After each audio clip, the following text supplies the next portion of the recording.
হযরত Junaid Baghdadi রাহমাতুল্লাহি আলাইহি তিনি একদিন রাস্তা দিয়ে অতিক্রম করতেছেন। রাস্তার মধ্যে কিছু কবর দেখতে পেলেন। এক কবর থেকে জান্নাতের ঘ্রাণ আসতেছে। জান্নাতের ঘ্রাণ তিনি অনুধাবন করতে পারলেন। গ্রামের লোকজনকে জিজ্ঞাসা করলেন, ওই যে কবর দেখা যায় নতুন কবর, ওই কবরটা কার?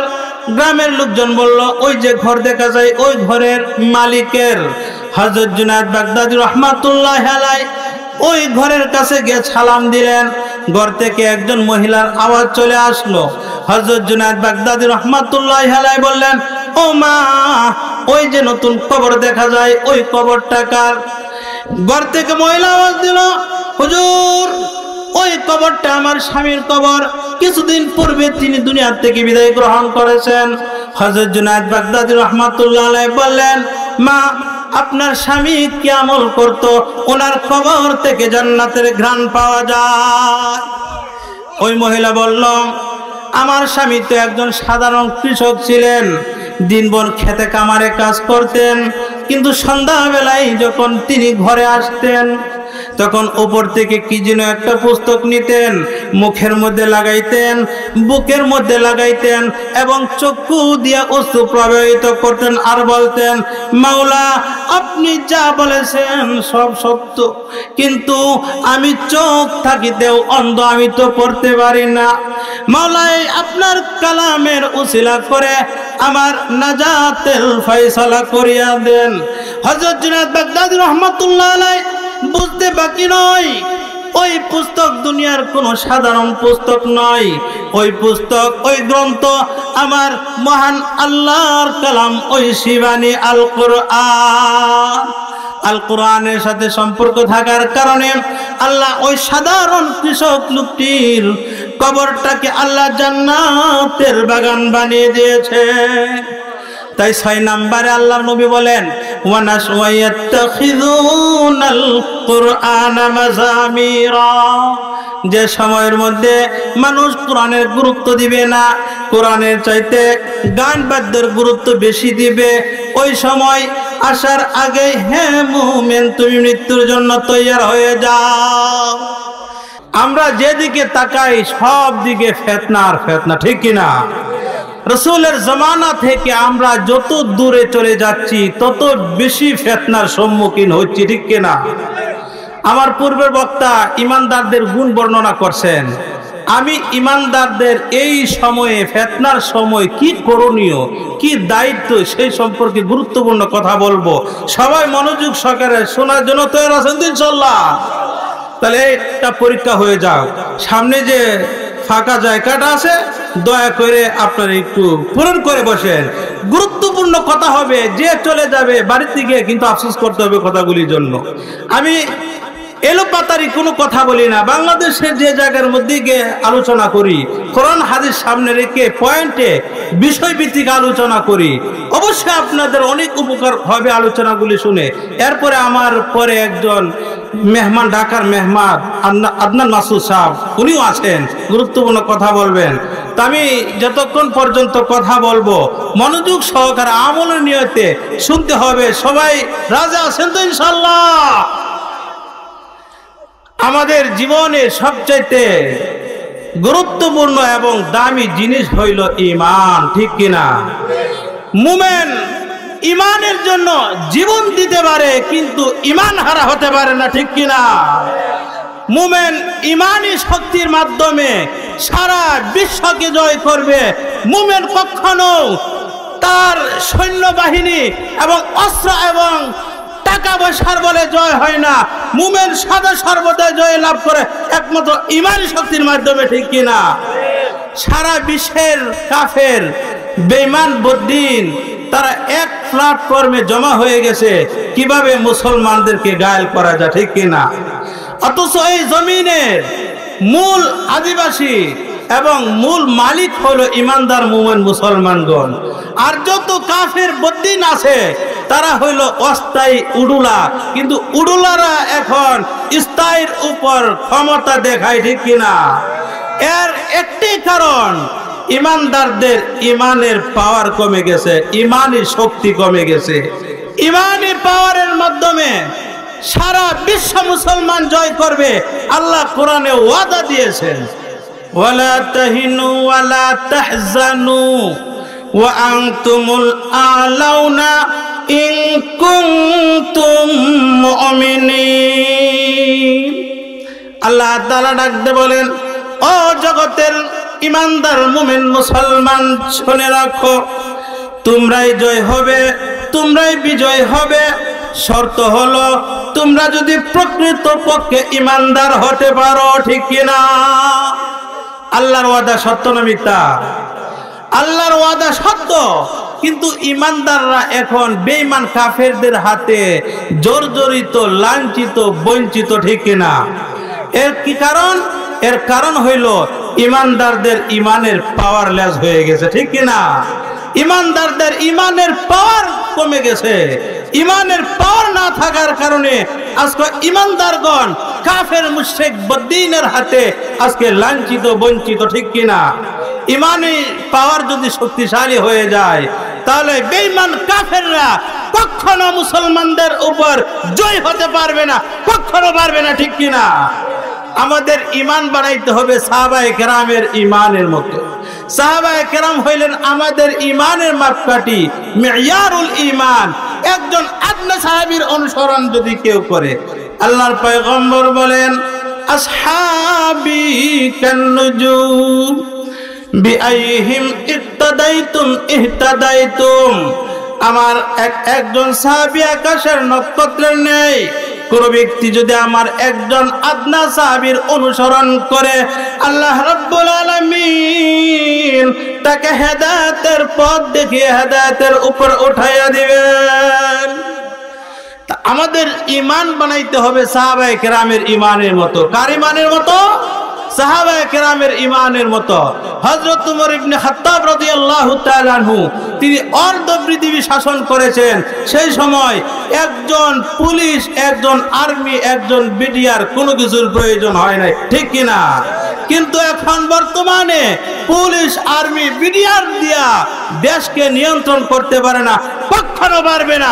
যতক্ষণ পর্যন্ত ইমানদার তাদের ইমানকে সঠিক না করবে, ততক্ষণ পর্যন্ত আর্মি, বিডিআর, পুলিশ দিয়া দেশ নিয়ন্ত্রণ করা কখনো সম্ভব হবে না, ঠিক কিনা? তাই আল্লাহ আমাদেরকে বড় দৌলত দিয়েছেন, ইমান। যারা পরিমাণ ইমান নিয়ে যদি কেউ এই দুনিয়ার থেকে বিদায় গ্রহণ করতে পারে, আল্লাহ রাব্বুল আলামিন এই পৃথিবীর 10 পৃথিবীর সমতুল্য জান্নাতের মালিক আল্লাহ তাআলা বানায় দিবেন। আমাদের সবার দিলে ইমান আছে, আছে না নাই? কিন্তু সবার ইমানের পাওয়ার কিন্তু সমান নয়। কারো ইমানের পাওয়ার বেশি। ইমানের পাওয়ারের কারণে শেষ রাত্রিতে উঠিয়া, ঠান্ডার দিন শেষ রাত্রে উঠিয়া ওযু করিয়া তাহাজ্জুদ নামাজে মাওলার কুদরতে সেজদায় পড়ে চোখের অশ্রুগুলি ছাড়তেছে। কারো ইমানের পাওয়ার এতটুকু আছে যে মুয়াজ্জিন সাহেব আল্লাহু আকবার বলে ডাক দিয়েছে, কিন্তু মসজিদের সাথেই তার বাসস্থান, মসজিদের সাথেই তার ঘর, কিন্তু ঘর থেকে উঠে মসজিদে জামাতে নামাজ আদায় করবে, এতটুকু ইমানের পাওয়ার তার নাই, ঠিক কিনা? আমাদের ইমানকে শক্তিশালী করতে হবে। আমরা যদি আমাদের ইমানকে শক্তিশালী করতে পারি, তাহলে ইমানি শক্তির মাধ্যমে সারা বিশ্বকে আমরা জয় করতে পারবো, ঠিক কিনা? তাই ইসলামের ক্রান্তি লগ্নে মুসলমানদের কি করণীয়, ইমানদারদের কি করণীয়, কি দায়িত্ব, সেই কথাগুলি আমি যে হাদিস পড়েছি মুসনাদে আহমদ শরীফের হাদিসের মধ্যে আল্লাহর পয়গম্বর বলে, বাদিরু সিত্তাম বিল মাউত। হে জগতের ইমানদার মুসলমান, 6টি জিনিসের মুখোমুখি হওয়ার আগেই তুমি মৃত্যুর জন্য তৈয়ার হইয়া যাও। কয়টি জিনিস? 6টি জিনিসের মুখোমুখি হওয়ার আগেই তুমি মৃত্যুর জন্য প্রস্তুত থাকো। দুনিয়াতে বেশি হায়াতের চিন্তা করিও না, দুনিয়াতে বেশি দিন বেঁচে থাকার চিন্তা করিও না। যখন তুমি 6 জিনিসের মুখোমুখি হয়ে যাবে, 6 জিনিসের সম্মুখীন হয়ে যাবে, তখন তুমি দুনিয়াতে বেঁচে থাকার আশা করিও না, তখন তুমি মৃত্যুর জন্য প্রস্তুত থাকবে, মৃত্যুর জন্য তুমি তৈয়ার হয়ে যাবে। 1 নাম্বার, আল্লাহর পয়গম্বর বলেন, ইমরাতাস সুফাহা, যে সময়ের মধ্যে অযোগ্য ব্যক্তিরা সমাজের নেতৃত্ব দিবে, যে যুগের মধ্যে অযোগ্য ব্যক্তিরা সমাজের নেতা হয়ে যাবে, টাকা পয়সার ক্ষমতা দিয়ে, গোষ্ঠীর ক্ষমতা দিয়ে, অনেক ক্ষমতা দেখাইয়া সমাজের নেতা সেজে যাবে, যে যুগের মধ্যে অযোগ্য ব্যক্তির হাতে নেতৃত্ব তুলে দেওয়া হবে, ওই যুগ আসার আগে হে মুমিন তুমি মৃত্যুর জন্য তৈয়ার হয়ে যাও। এখন যদি আপনি চিন্তা করেন সমাজের দিকে তাকাইয়া, যোগ্য নেতা আপনি খুঁজে পাবেন না। যত নেতা হচ্ছে লবিং দেখাইয়া অনেক ধরনের পায়তারা গ্রহণ করে সমাজের নেতৃত্ব দিচ্ছে, ঠিক কি না? আল্লাহর পয়গম্বর বলেন ইযা উসিদাল আমরু লিগাইরি আহলিহি ফান্তাজিরিস সাআ। আল্লাহর পয়গম্বর বলেন যে যুগের মধ্যে, যে সময়ের মধ্যে অযোগ্য ব্যক্তিরা নেতৃত্ব দিবে, সেই সময়ের মধ্যে তুমি দুনিয়াতে বেঁচে থাকার চিন্তা করিও না। সেই সময়ের মধ্যে তুমি কিয়ামতের অপেক্ষা করতে থাকো। তুমি মনে করবে কিয়ামত বেশি দূরে নয়, কিয়ামত অতি নিকটবর্তী হয়ে গেছে। যে সময়ের মধ্যে অযোগ্য ব্যক্তির হাতে নেতৃত্ব তুলে দেওয়া হবে, আল্লাহর নবী বলেন তুমি জেনে রাখো কিয়ামত বেশি দূরে নয়, কিয়ামত অতি নিকটে, তুমি কিয়ামতের অপেক্ষা করতে থাকো।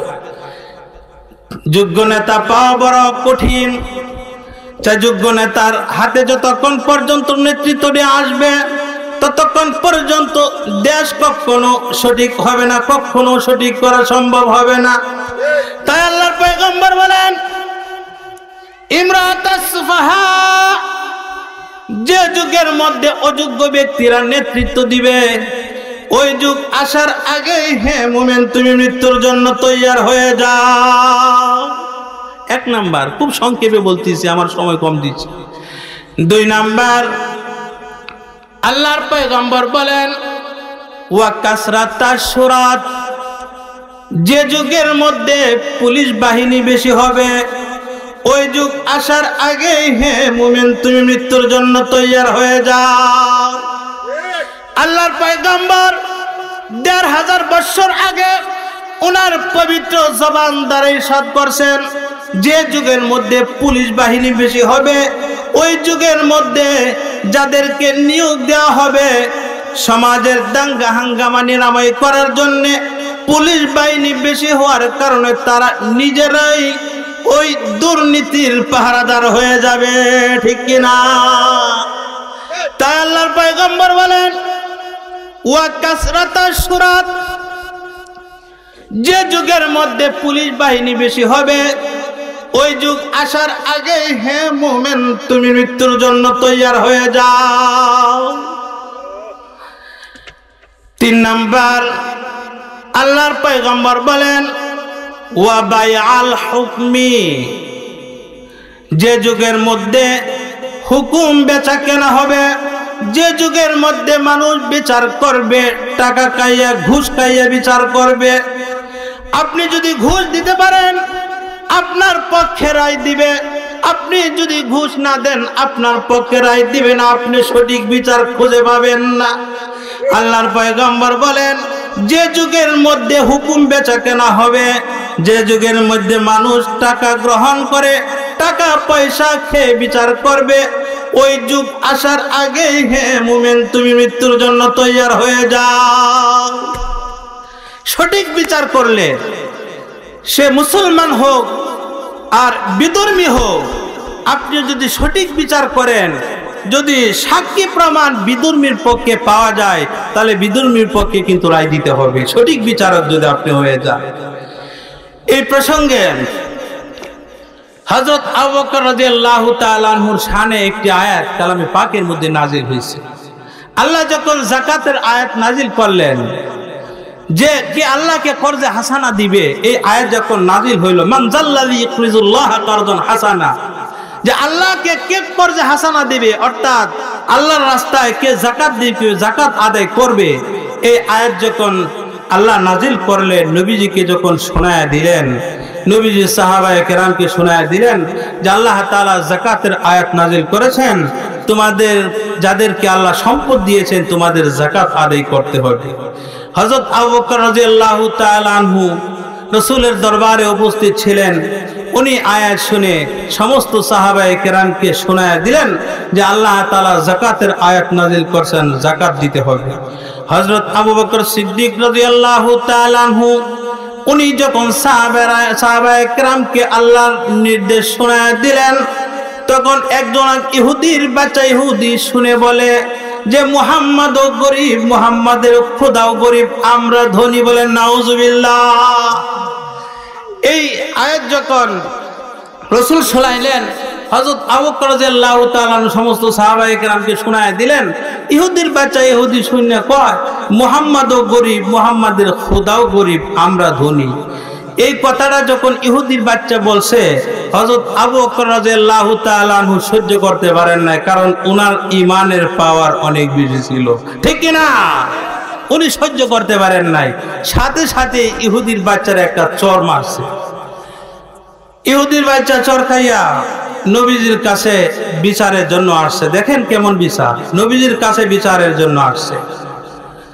আল্লাহর পয়গম্বর বললেন, আবু বকর যে তোমাকে চর দিয়েছে এর পক্ষে তোমার কি সাক্ষী আছে? সাক্ষী নিয়ে আসো। ইহুদির বাচ্চা ইহুদি তার পক্ষে দুইজন সাক্ষী রাসূলের দরবারে উপস্থিত করলো।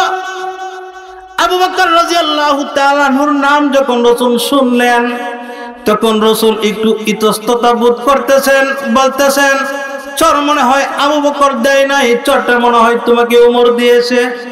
কারণ রাসূল তো জানেন এই উম্মতের মধ্যে সবচাইতে নরম দিলের সাহাবী হইলেন হযরত আবু বকর।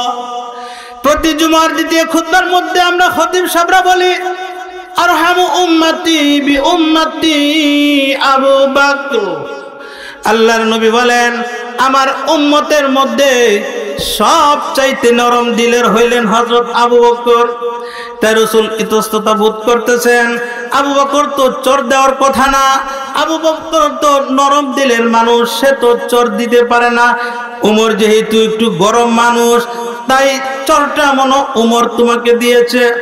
কিন্তু ইহুদির বাচ্চা বলে না, আমি আবু বকর কেউ চিনি, আমি উমর কেউ চিনি, কিন্তু আজকের চরটা আমাকে আবু বকরই দিয়েছে। আল্লাহর নবী বলেন ঠিক আছে, আবু বকর যদি তোমাকে চর দিয়ে থাকে তোমার পক্ষে কি সাক্ষী আছে? সাক্ষী নিয়ে আসো। ইসলামী আদালতে তুমি বিচার দায়ের করেছো, সঠিক বিচার হবে, দুইজন সাক্ষী লাগবে, সাক্ষী নিয়ে আসো। ইহুদির বাচ্চা ইহুদি তার পক্ষে দুইজন সাক্ষী রাসূলের কাছে উপস্থিত করলেন।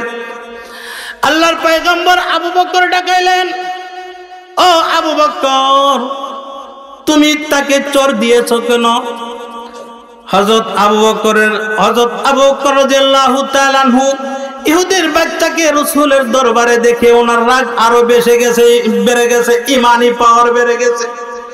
হযরত আবু বকর রাদিয়াল্লাহু তাআলা আনহু বলেন, ইয়া রাসূলুল্লাহ, ইয়া হাবিবাল্লাহ, আপনি আমাকে একটি অনুমতি দিন, আপনার সামনে যেন আল্লাহর দুশমনকে আরেকটি চর দিতে পারি। আল্লাহর নবী বলেন, ওরে আবু বকর তুমি তো জিন্দেগিতে কোনো সময় রাগ দেখাও না, তুমি আজকে এত রাগ দেখাচ্ছ, আমার সামনে তুমি তাকে চর দেওয়ার অনুমতি চাও, এত দুঃসাহস কেমনে হইল? হযরত আবু বকর সিদ্দিক রাদিয়াল্লাহু তাআলা বলেন, ইয়া রাসূলুল্লাহ, ইয়া হাবিবাল্লাহ, আল্লাহ যখন যাকাতের আয়াত নাযিল করলেন, আপনি যখন আমাদেরকে যাকাতের আয়াত শোনায় দিলেন, আমি যখন সাহাবায়ে কেরামকে যাকাতের নির্দেশ শোনায় দিলাম, ওই আল্লাহর দুশমন ইহুদির বাচ্চা ইহুদি বলে যে মুহাম্মাদও গরিব, মুহাম্মাদের খোদাও গরিব, আমরা ধনী। আমার নবীকে ইহুদির বাচ্চা গালি দিবে, আমার আল্লাহকে ইহুদির বাচ্চা গালি দিবে, এটা তো কখনো আমি বরদাস্ত করতে পারি না, ঠিক কিনা? আল্লাহর নবী বলেন, ও আবু বকর, ইহুদির মুখ থেকে তোমার কথা শুনে আমি ইতস্ততা বোধ করছিলাম, কিন্তু আমি এখন তুমি যে আমার কাছে তাকে চর দেওয়ার অনুমতি চাচ্ছ, এর দ্বারা প্রমাণ হয়ে গেল আগের চরটা তুমি দিয়েছো। আল্লাহর নবী বললেন, ও ও আবু বকর, ওই ইহুদির বাচ্চা যে আমাকে গালি দিয়েছে, আল্লাহকে গালি দিয়েছে, এর কি প্রমাণ আছে? তোমার কাছে কি সাক্ষী আছে? তুমি সাক্ষী নিয়ে আসো। হযরত আবু বকর সিদ্দিক রাদিয়াল্লাহু তাআলা বলেন, ইয়া রাসূলুল্লাহ, ইয়া হাবিবাল্লাহ, ওই ইহুদির বাচ্চা ইহুদি যখন আপনাকে এবং আল্লাহকে গালি দিয়েছিল, তখন আমি ছাড়া আর কেউ ছিল না, আমার পক্ষে তো কোনো সাক্ষী নাই। আল্লাহর পয়গম্বর বলেন, ও আবু বকর, এটা ইসলামী স্টেট, ইসলামী আদালতে সে বিচার দিয়েছে, সঠিক বিচার হবে। তুমি যদি সাক্ষী প্রমাণ আনতে না পারো, তাহলে তোমার বিপক্ষে কিন্তু রায় হয়ে যাবে। আল্লাহর পয়গম্বর হযরত আবু বকর সিদ্দিক রাদিয়াল্লাহু তাআলা আনহুর বিপক্ষে রায় দিবেন। মনের মধ্যে বড় ব্যথা। ইসলামী আইন অনুযায়ী ইহুদি আবু বকরকে চোর দিয়েছে, আবু বকর রাদিয়াল্লাহু তাআলা আনহু ইহুদিকে চোর দিয়েছে, ইহুদিও আবু বকরকে চোর দিবে। রাসূল কিন্তু এই রায় দিবেন, কিন্তু ইহুদি একজন ইমানদারকে চোর দিবে এবং আবু বকর হইলেন ইসলামের প্রথম খলিফা, এই উম্মতের সর্বশ্রেষ্ঠ ব্যক্তি এবং রাসূলের শ্বশুর। কিন্তু বিচার তো সঠিক করতে হবে।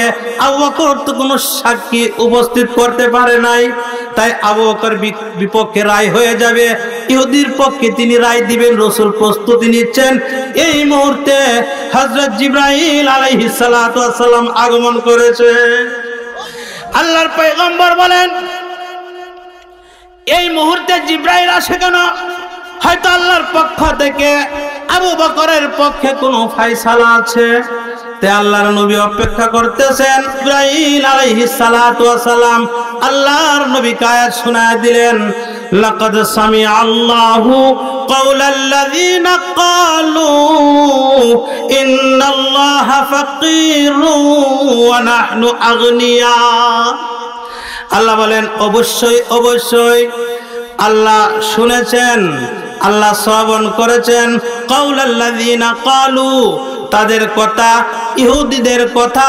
ইহুদি যে বলেছে ইন্নাল্লাহা ফাকীরুন ওয়া নাহনু আগনিয়া, ইহুদি যে বলেছে নিশ্চয় আল্লাহ গরীব, আমরা হইলাম ধনী। দুনিয়াতে আবু বকরের পক্ষে কোনো সাক্ষী না থাকলেও স্বয়ং আল্লাহ আবু বকরের পক্ষে সাক্ষী দান করেছে। আল্লাহ তাআলা আবু বকর রাদিয়াল্লাহু তাআলা আনহুর পক্ষে সাক্ষী দিলেন। আল্লাহর পয়গম্বর এখন শক্তিশালী সাক্ষী পেয়ে গেছেন। আল্লাহর সাক্ষী শক্তিশালী না দুর্বল? শক্তিশালী সাক্ষী। আবু বকরের পক্ষে দুনিয়াতে কোনো সাক্ষী না থাকলেও স্বয়ং আল্লাহ আবু বকরের পক্ষে সাক্ষী দিয়েছেন। আল্লাহর নবী আবু বকরের পক্ষে রায় দিলেন, ইহুদির বিপক্ষে রাসূল রায় দিলেন। তাই যে যুগের মধ্যে আল্লাহর নবী বলেন ওয়া বায়াল হুকমি, যে যুগের মধ্যে হুকুম বেচা কেনা হবে, যে যুগের মধ্যে মানুষ টাকা গ্রহণ করে বিচার করবে, ওই যুগ আসার আগে হে মুমিন, তুমি মৃত্যুর জন্য তৈয়ার হয়ে যাও। চতুর্থ নাম্বার, ওয়া ইস্তিগফাফাম বিদ্দাম, যে যুগের মধ্যে মানুষের রক্তের কোনো মূল্য থাকবে না, একজন আরেকজনকে হত্যা করে ফেলবে, কিন্তু এর কোনো সঠিক বিচার পাওয়া যাবে না। বর্তমানে কত মানুষকে অন্যায়ভাবে হত্যা করা হচ্ছে, কিন্তু এর সঠিক কোনো বিচার পাওয়া যায় না, ঠিক কিনা? চট্টগ্রাম একজন আইনজীবীকে বিদুর্মীত সংসারে একজন মেরে ফেলেছে, কিন্তু এর এখন পর্যন্ত সঠিক কোনো বিচার হয় না, ঠিক কিনা? তাই যে যুগের মধ্যে মানুষের রক্তের মূল্য থাকবে না, আল্লাহর পয়গম্বর বলেন ওই সময় আসার আগেই হে মুমিন, তুমি মৃত্যুর জন্য তৈয়ার হয়ে যাও। পঞ্চম নাম্বার, ওয়াকাতিআতার রিহমি, যে যুগের মধ্যে আত্মীয়তার সম্পর্ককে ছিন্ন করা হবে, নিকটতম আত্মীয়র কোনো পরিচয় দিবে না, দূরের আত্মীয়র পরিচয় দিয়ে মানুষ সমাজের মধ্যে বসবাস করবে। চেয়ারম্যান নিজের কোনো আত্মীয় নয়, দূরের বংশের একজন চেয়ারম্যান হয়েছে, কিন্তু দূর দূরান্তে কোথাও আত্মীয় স্বজনের বাড়ি বেড়াইতে গেলে ওই চেয়ারম্যানের পরিচয় দেয়, চেয়ারম্যান তো আমার ভাই লাগে, অথচ তার নিজের কাছের নিজের ভাইয়ের কোনো পরিচয় দেয় না, নিজের নিকটতম আত্মীয়ের কোনো খোঁজ খবর নেয় না। দূরের আত্মীয় স্বজনকে নিয়ে, দূরের বন্ধু বান্ধবকে নিয়ে সময় কাটায়, তাদের পিছনে টাকা পয়সা খরচ করে। আল্লাহর নবী বলেন ওয়াকাতিআতার রিহমি, যে সময়ের মধ্যে আত্মীয়তার সম্পর্ককে ছিন্ন করা হবে, ওই সময় আসার আগে হে মুমিন তুমি মৃত্যুর জন্য তৈয়ার হয়ে যাও।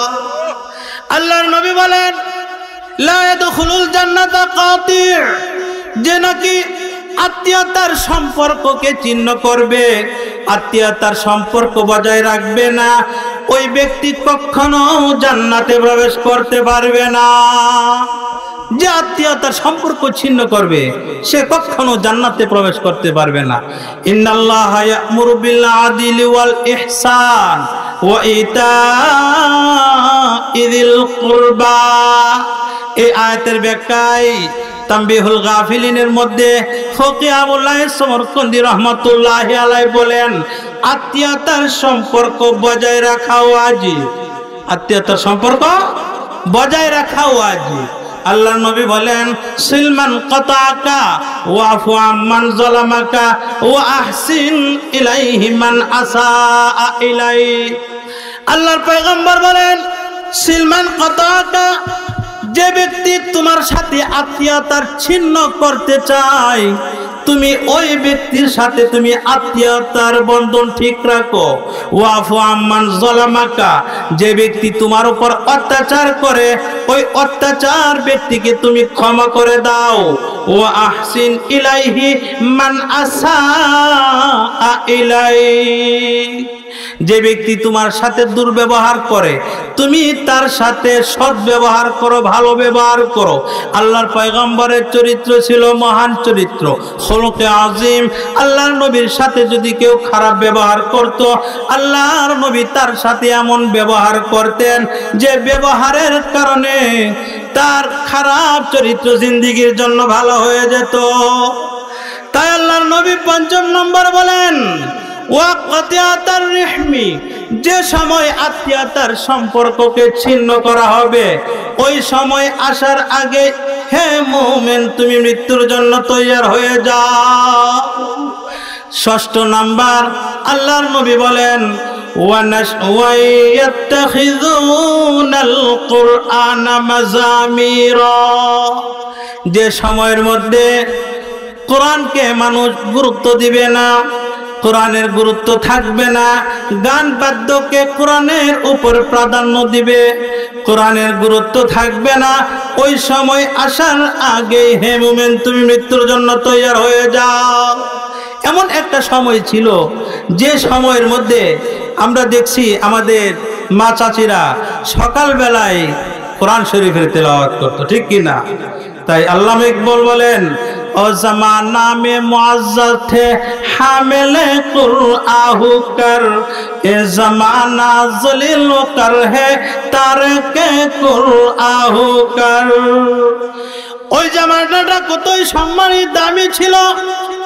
আল্লাহর কোরআনকে গ্রহণ করার কারণে বর্তমান জামানা অপদস্থ লাঞ্ছিত একমাত্র আল্লাহর কোরআনকে ছেড়ে দেওয়ার কারণে, ঠিক কিনা? আল্লাহর কোরআনের সাথে যার সম্পর্ক থাকবে দুনিয়াতে অন্য কোন আমল যদিও নাও করতে পারে, আল্লাহর কালাম তাকে সুপারিশ করিয়া আল্লাহর তৈরি জান্নাতের মধ্যে পৌঁছাইয়া দিবে। হযরত জুনায়েদ বাগদাদী রাহমাতুল্লাহ আলাইহি সংক্ষিপ্ত ছোট একটা ঘটনা বলে আমি আলোচনা শেষ করছি। হযরত জুনায়েদ বাগদাদী রাহমাতুল্লাহ আলাইহি তিনি একদিন রাস্তা দিয়ে অতিক্রম করতেছেন, রাস্তার মধ্যে কিছু কবর দেখতে পেলেন। এক কবর থেকে জান্নাতের ঘ্রাণ আসতেছে, জান্নাতের ঘ্রাণ তিনি অনুধাবন করতে পারলেন। গ্রামের লোকজনকে জিজ্ঞাসা করলেন ওই যে কবর দেখা যায় নতুন কবর, ওই কবরটা কার? গ্রামের লোকজন বলল ওই যে ঘর দেখা যায় ওই ঘরের মালিকের। হযরত জুনায়েদ বাগদাদী রাহমাতুল্লাহ আলাইহি ওই ঘরের কাছে গিয়ে সালাম দিলেন। ঘর থেকে একজন মহিলার আওয়াজ চলে আসলো।